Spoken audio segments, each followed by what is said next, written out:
Basically, what Newton's law of gravitation says is that every object that has mass is attracted to every other object that has mass with a gravitational force. I'm going to sketch two objects and then talk about that force. Here are two objects, M1 that has some mass in kilograms and M2 which has some different mass but also in kilograms. These two objects are not necessarily the same size, but their centers of gravity are indicated with these dots that are kind of at the geometric centers of the spheres. We're going to say that these two objects are separated from each other by some distance that I'm going to call r, and I'll usually measure this distance in meters. What Newton's law of universal gravitation says is that these two objects mutually attract each other, and the force of attraction is given by some formula. The formula says that the magnitude of the attraction is equal to some constant, which we're going to call capital G, that's called the universal gravitational constant, more about that in a minute, times the product of the masses, M1 times M2, divided by the square of the distance between the centers of gravity of object 1 and object 2. We're not going to bother with where Newton came up with this. He had some reasoning that he used, but nevertheless, this is the formula that we're going to use, and we're just going to take it as a given. It turns out to be very successful. People got to the moon as a result of using this formula, and so we're going to take it as a law that we can use to make calculations. Now notice this is a vector force. The direction of the force is going to be in a direction that's on the line that connects the centers of gravity with each other. And each of the objects feels this force. The strength of the force that's exerted on object 1 by object 2 is equal in magnitude to the force that's exerted by object 2 on object 1.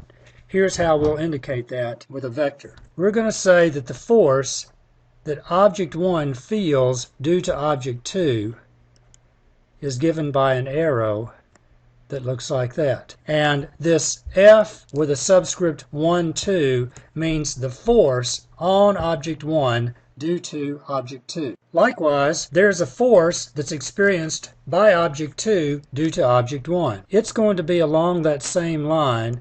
The magnitude of that force is going to be equal to the magnitude of the force on object 1 due to object 2, but its direction is going to be opposite. These two forces are numerically equal to each other, but their directions are opposite. So we'll write that in this way. Now, we're going to see that here is a hint at Newton's third law.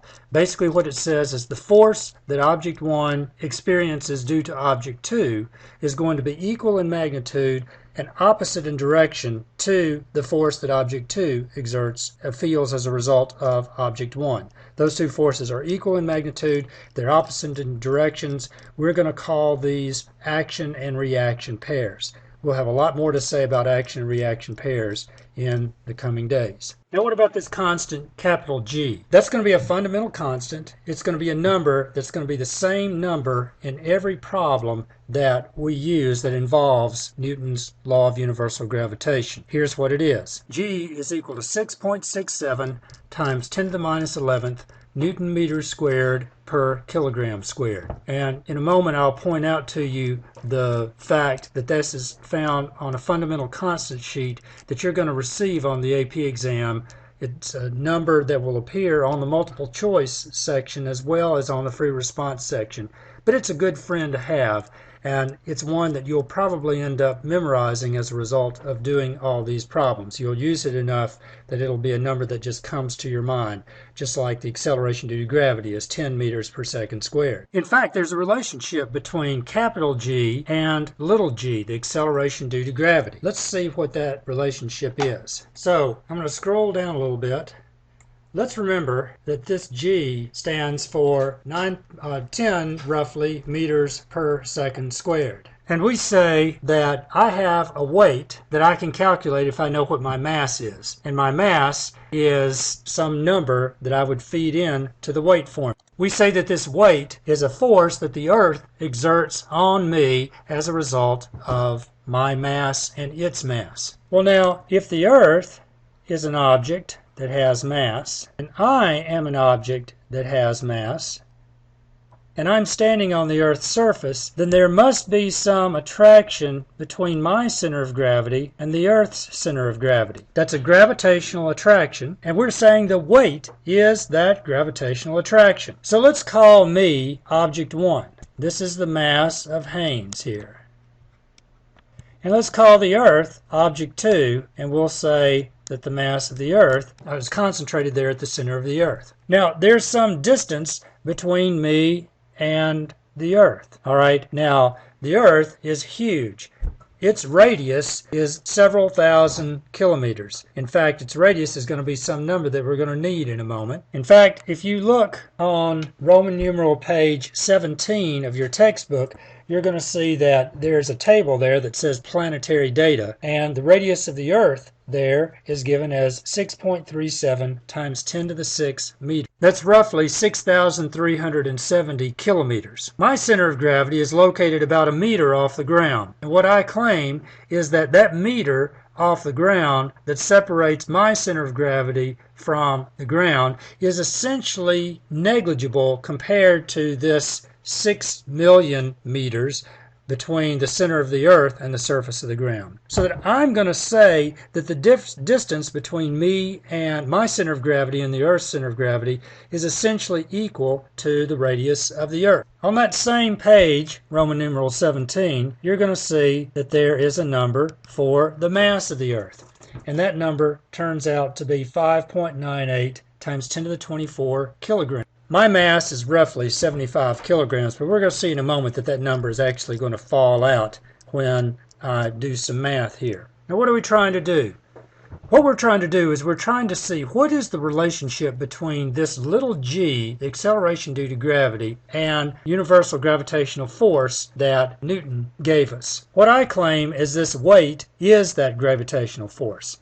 In other words, my weight on the surface of the Earth is equal to the gravitational force of attraction between my mass and the Earth's mass. Well, let's feed some stuff in. My weight is equal to m times g. The gravitational attraction between my center of gravity and the Earth's center of gravity is given by Newton's universal gravitational law. G times m Haynes times m Earth divided by the distance between our centers of gravity, which I claim is roughly the radius of the Earth. That number squared. Now there's something that appears common on both sides. It's the mass of Haynes. Well, using the rules of algebra, I can just cancel that out. The mass of Haynes disappears on both sides, which says that this number g, the acceleration due to gravity, is equal to big G times the mass of the Earth divided by the square of the radius of the Earth.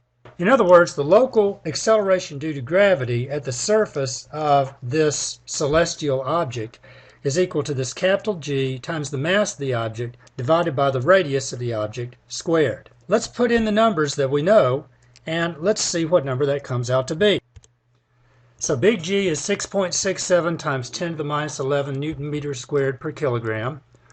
Multiply that by the mass of the Earth, 5.98 times 10 to the 24 kilogram. Divide that by the square of the radius of the Earth, 6.37 times 10 to the 6 meters. And I've got to square that number. I'm going to feed all that into my calculator and see what comes out.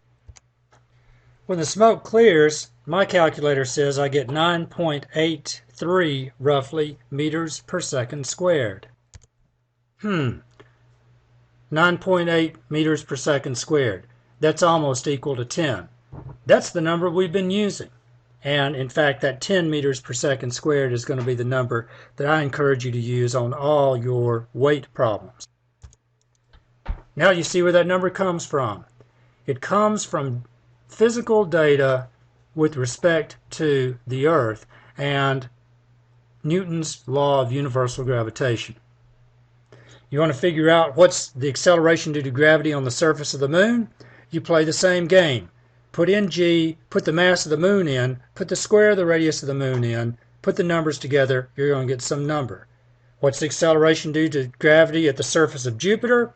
You put in the information for Jupiter. Basically, you can figure out what the acceleration due to gravity is at the surface of any planet or due to any object if you're some distance away by using Newton's law of universal gravitation. I don't know about you, but I think that's pretty cool. I don't think that you need to memorize it, But this formula relating the acceleration due to gravity, little g, and everything else, the g me over re squared, is kind of a useful thing sometimes to remember, but it's easy to derive if you can remember that the weight is basically the gravitational force. Use Newton's law of gravitation to calculate the force of gravity of the Earth on a 1 kilogram mass on the surface of the Earth. And we call the weight the gravitational force, but they're actually wanting you to use Newton's gravitational law.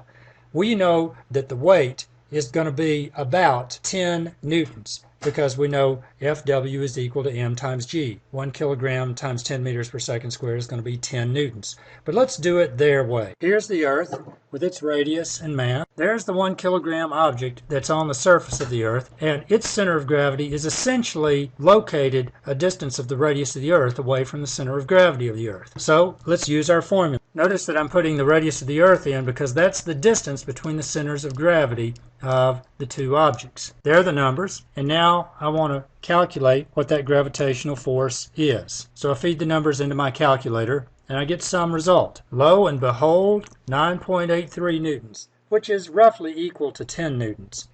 Let's go to part B. We want to do the same thing for a 100 kilogram mass.